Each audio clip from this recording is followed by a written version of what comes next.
Barry Trotz introduces Andrew Brunette as the fourth head coach in Nashville Predators history and gives us a lot of insight as to what the new look Nashville Predators will look like when they hit the ice next season. Big quotes and big topics to talk about today on the Locked On Predators podcast. Your Locked On Predators, your daily podcast on the Nashville Predators. Part of the Locked On Podcast Network, your team every day.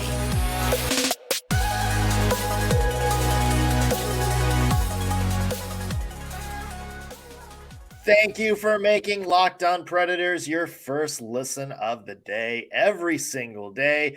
We're your free daily Nashville Predators podcast, part of the Locked On Podcast Network, your team every day. A special hello to all you loyal Locked On Pred heads who join us every single day. We're happy to have you on board. I'm Nick Morgan. I am a writer at Penalty Box Radio, and I have a partner in crime. You do. I'm Ann Kimmel. I'm a writer at InsideThePreds.com. Also want to mention today's episode brought to you by FanDuel Sportsbook, the official sportsbook of Locked On. Make every moment more. Visit FanDuel.com/LockedOn today to get started. All right, and big day for the Nashville Predators yesterday. Andrew Brunette officially named the team's head coach, had the full dog and pony show press conference. First impressions of the first ever goal scorer in Nashville Predators history coming back to take the reins behind the bench. Yeah, you know what? I went into this kind of not knowing what to expect. Very curious to hear from Andrew Brunette. Very curious to hear from Barry Trotz about this process and how he landed where he did and the timing of this. There were a lot of questions going into this press conference.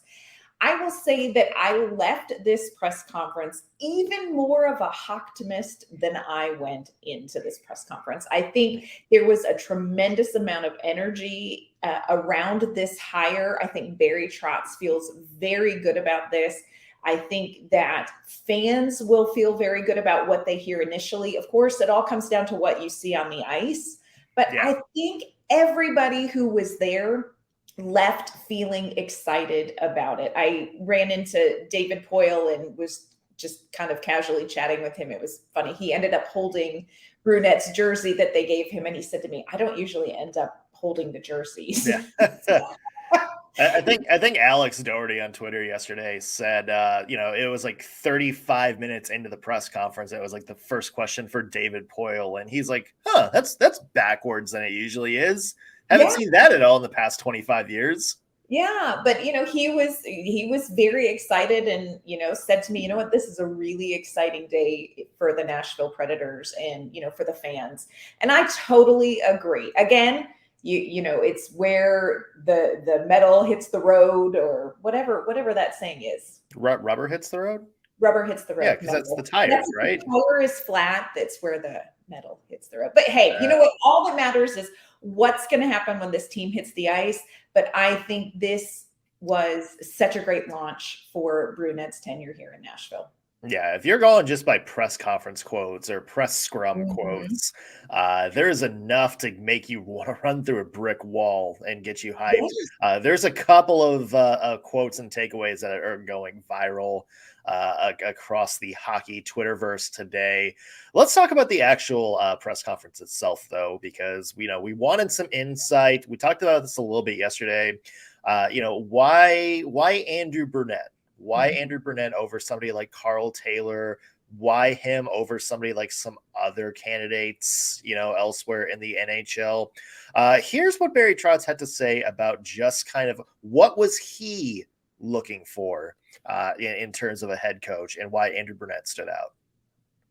An example, well, every day, anytime that I've talked to anybody, the great thing about the way we're set up, obviously David, myself, Jeff Kelty, Scott and Brian Poile, all of us, I sort of go over the day what I thought, so everybody's informed, either through a Zoom call or a conference call, or us all being in the same place at the same time, which hasn't happened a whole lot the last month here, but we talk every day, and I would really go over the likes and maybe my questions and my feelings on every anybody I talk to, be it a coaching candidate or someone from the scouting industry or whatever. So there's really a lot of collaboration and a lot of follow-up. And as David said, there is a lot of hours went into the last few months, and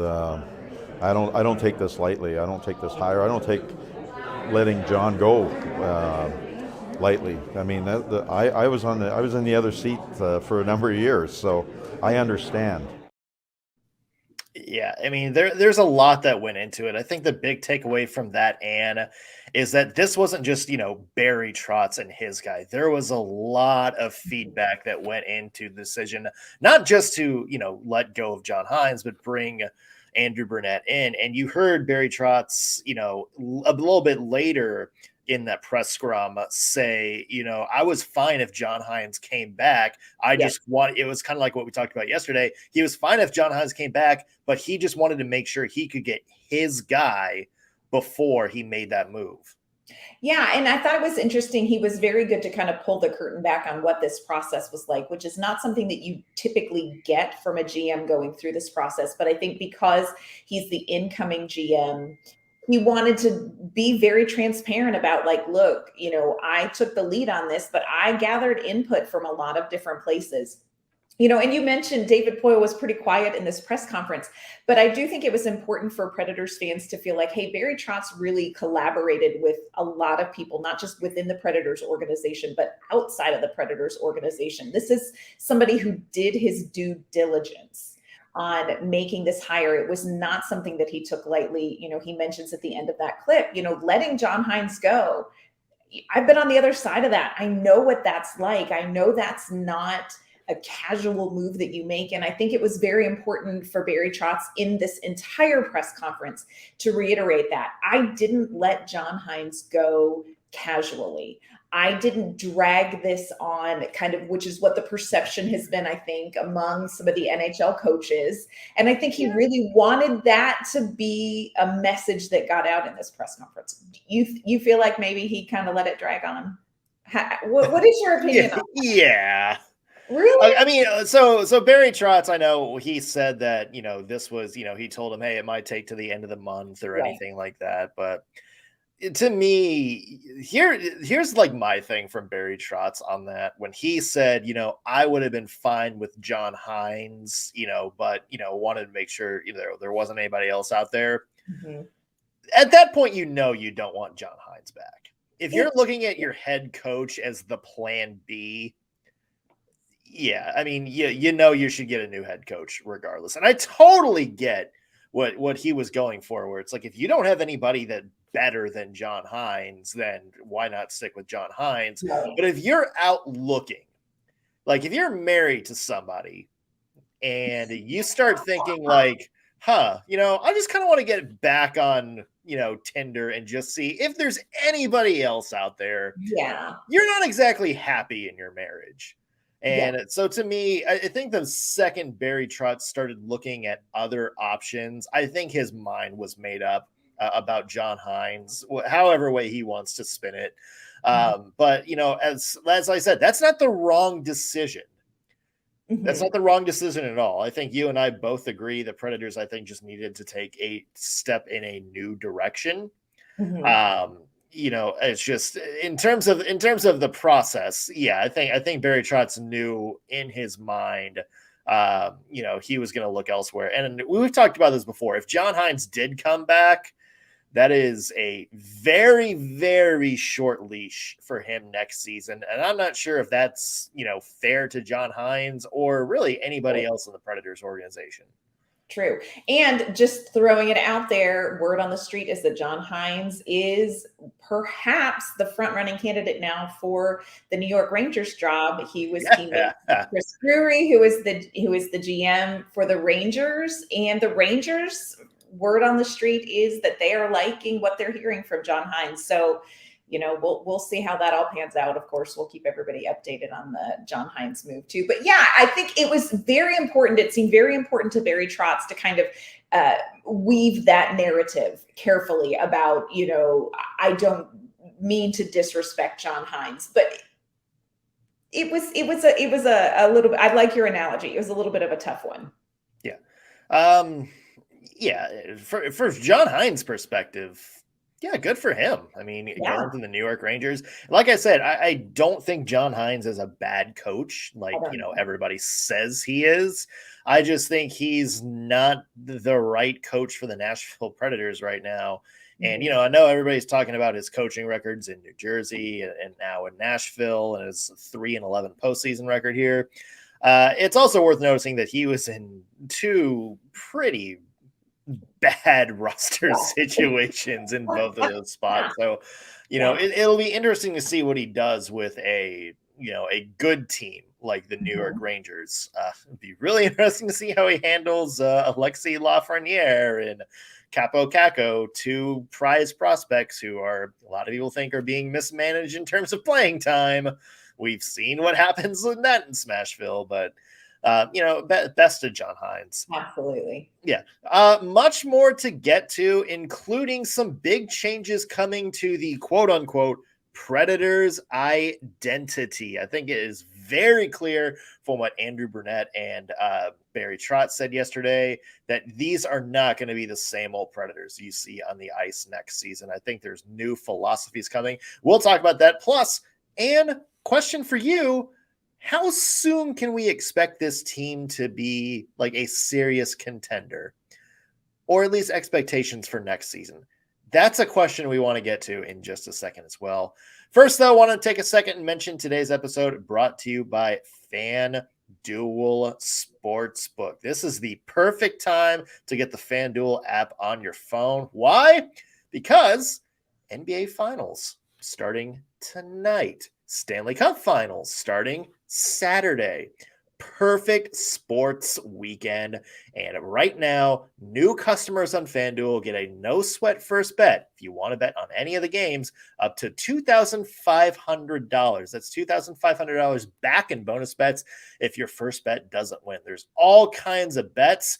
You can make a parlay out of how many points Jimmy Butler is going to get, how many rebounds Nikola Jokic is going to get. In hockey, who's going to score the first goal? Matthew Tkachuk, maybe Jack Eichel, somebody else. These are all bets that you can do, and there's great promotions on FanDuel every single day, and it's all on a safe and secure app that gets you your winnings instantly. There's no better place to bet all the playoff action than America's #1 sportsbook, so try it yourself. Visit FanDuel.com/lockedon and get a no-sweat first bet up to $2,500. Again, FanDuel.com/lockedon. That's on FanDuel, official sports betting partner of the NBA and official sports betting partner of the Locked On Podcast Network. All right, Ann, there is another interesting quote from Barry Trotz talking about him bringing Andrew Brunette on as coach. And it's kind of about the interview process. We don't know how many people Barry Trotz talked to. He did mention there were 3 main finalists. One was Andrew Brunette. One was Carl Taylor, which we talked a little bit about yesterday.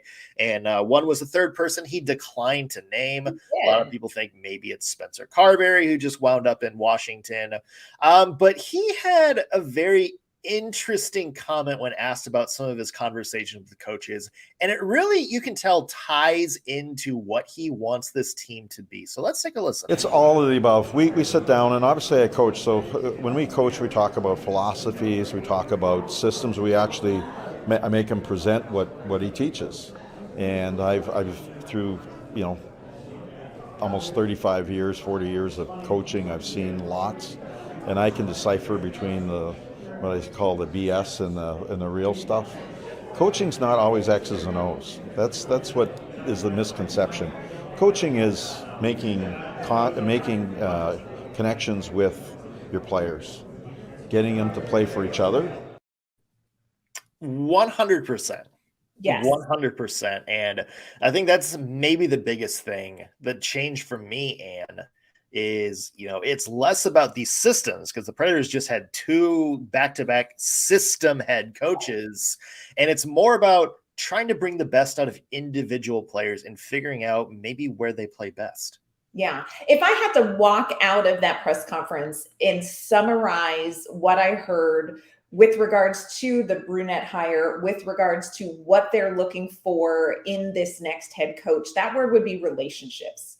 So much about this press conference was about building relationships and relationships in hockey, not only just, Brunette becoming a hire because of his relationship with David Poile and his relationship with Barry Trotz. But I think the emphasis going forward is on relationship. It's on connecting with these players, not so systems oriented. Like Barry Trotz says, you can do your X's and O's and you can present your system, but it's really going to be about what can you pull out of each individual player?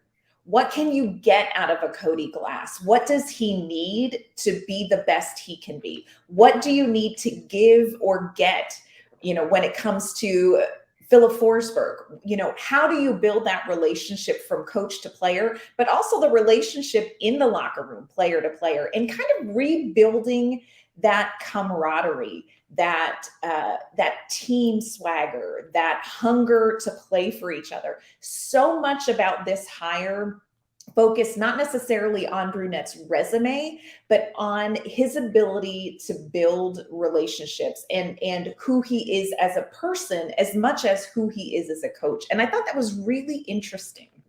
Yeah, and not saying anything like John Hynes wasn't like that. For sure. Or anything like that. But it's just, to me, it's funny because it feels like maybe you and I are interpreting this a little bit differently too. I took it as, obviously there's a player relationship there, but it's more about, individual players than it is maybe a giant team philosophy or anything like that. And it's funny because there's another quote later on from Barry Trotz where he's talking about, systems and players and stuff. And he said, like, I don't want FIlip Forsberg to play like Tanner Jeannot, and I don't want Tanner Jeannot to play like FIlip Forsberg.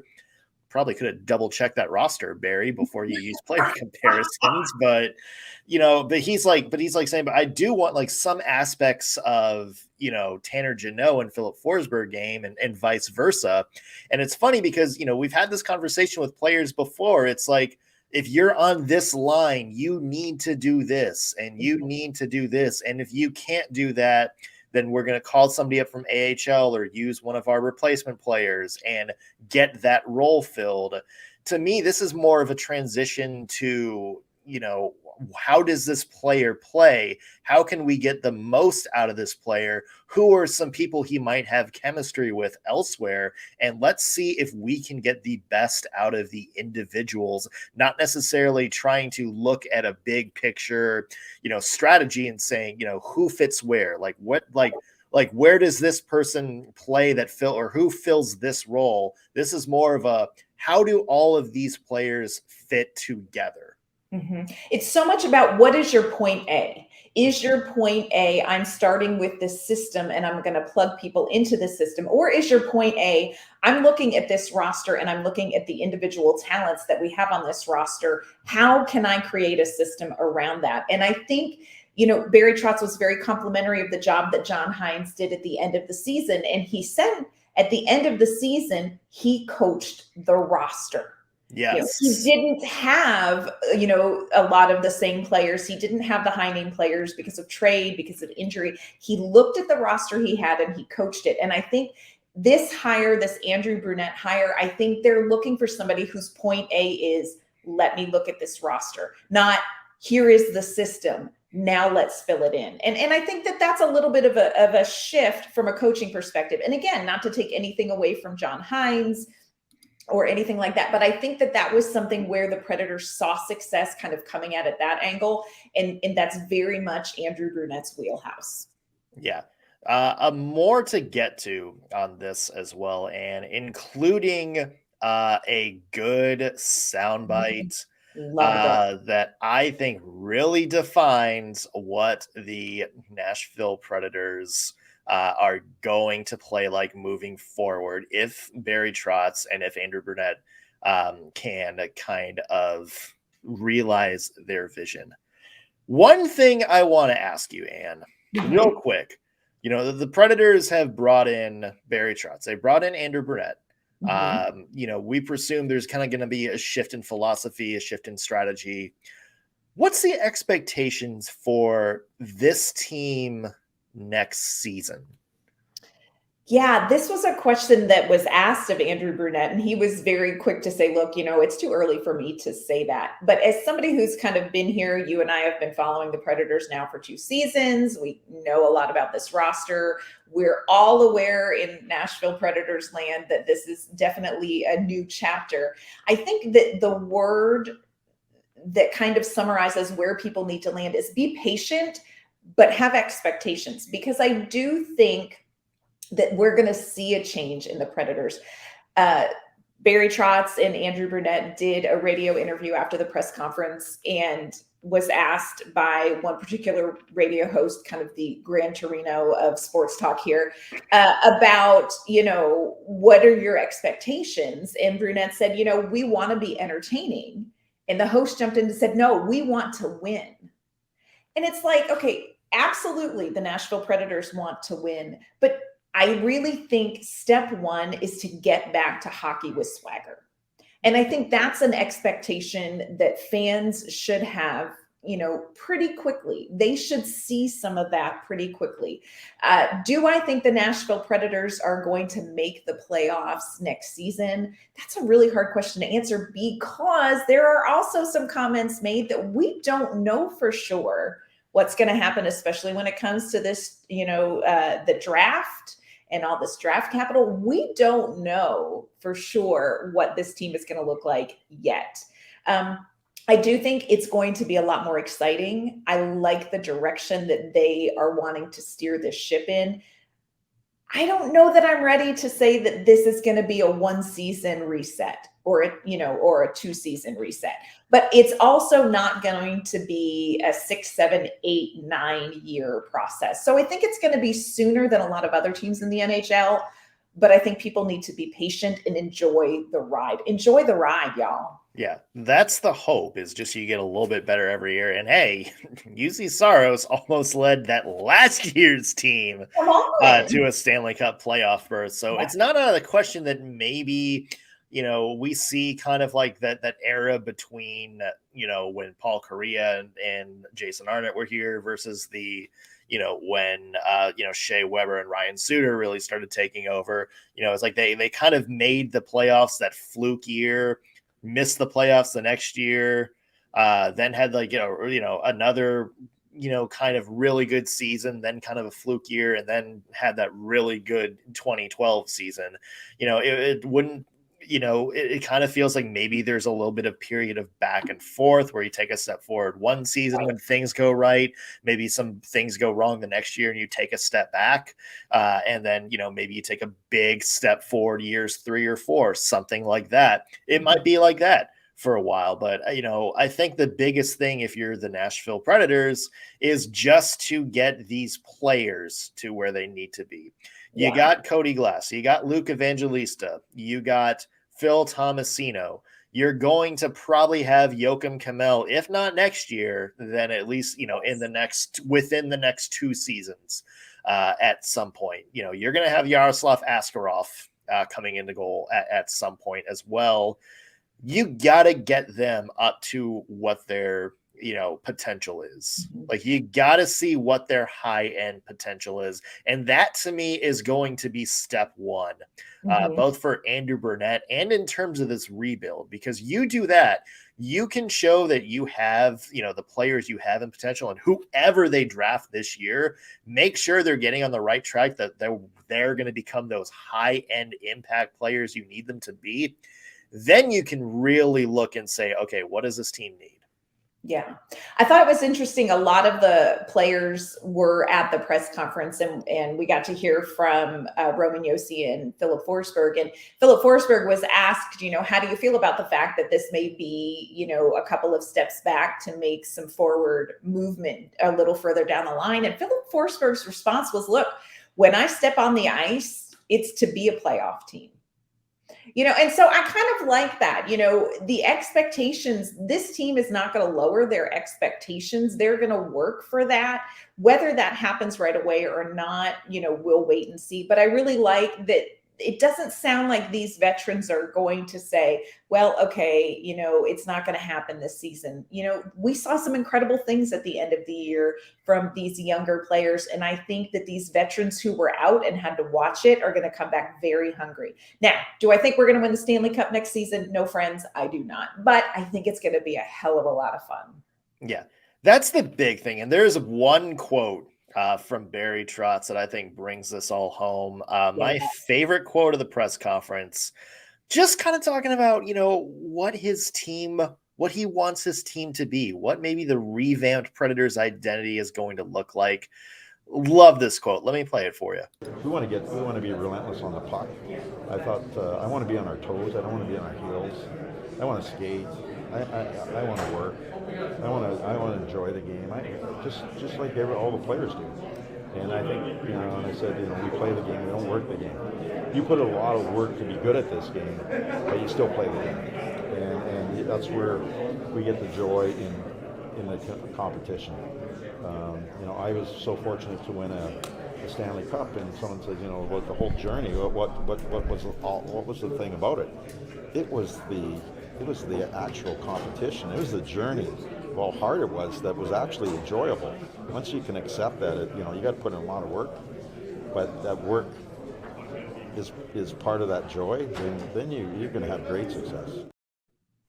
Isn't that big, like Danny Rojas, football is life energy right there?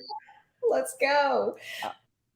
Yeah, no, I love this quote. And Trotz said it over and over again. We don't work the game, we play the game. And that doesn't mean that this team is going to be careless. It doesn't mean this team is not going to be focused. They're going to put in the work. But I think that there's just a new energy that they want to see in this team. And I think that is going to translate and spread very quickly to this fan base as well. And to me, the bottom line for this is, and what I take from this quote, these players get paid to play. This is their job, but they start playing at like 3 and 4 years old, and they're not thinking about money. They're just on that ice having fun. And I think that's part of what you can have a successful locker room, is just encouraging players to go out, play the game, and have fun. Like put together a product, put together a strategy that you're going to enjoy doing. Be a team that is fun to be a part of. I mean, you look around, like the Seattle Kraken and some of their puck movement, and, just how 4 lines are just go, go, go all the time. Tampa Bay Lightning, the Florida Panthers this season, just how like on their toes they are the whole time, how fun the New Jersey Devils were to watch this year. You look at those teams and it's not just like, oh, those are good teams, but it's like, these are fun teams to watch. Look at all these young players that are just go, go, go all the time. Look how just crisp their passing is. Look how just, all of them drive to the net, know where each other are going to be, just the chemistry that's there. That's what I think really makes a successful team. It's fun to watch, and it's fun for the players to be a part of. And you didn't get that same sort of, energy from, the Preds the past couple of years. And yeah, that's nothing to do with the players or previous coaches. I think that's just, the strategy that they had to do. There's very little margin for error. So they kind of had to be, that gritty team, the lunch pail team, the team that put in, the 80-hour work weeks and, threw, 50 hits a game and laid their bodies on the line every single night.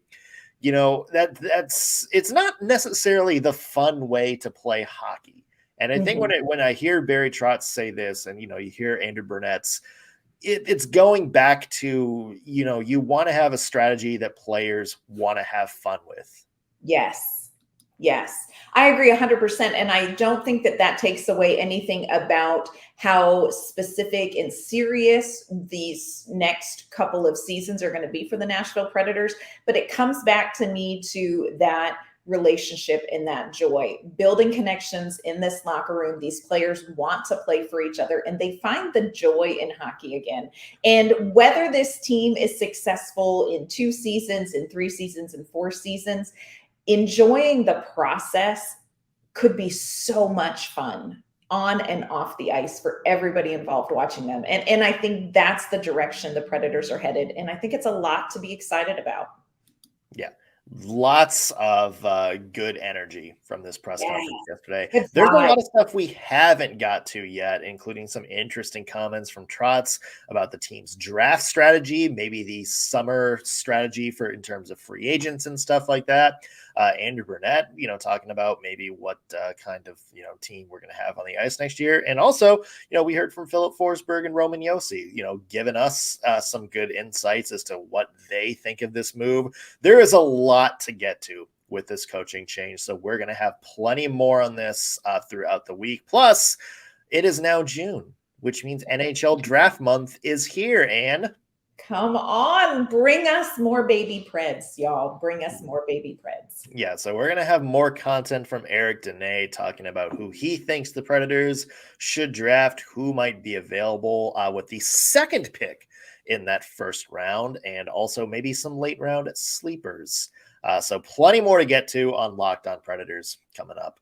And where can people find your work? You can find my work online at InsideThePreds.com. You can find me on Twitter at AnnK_Mama on Ice.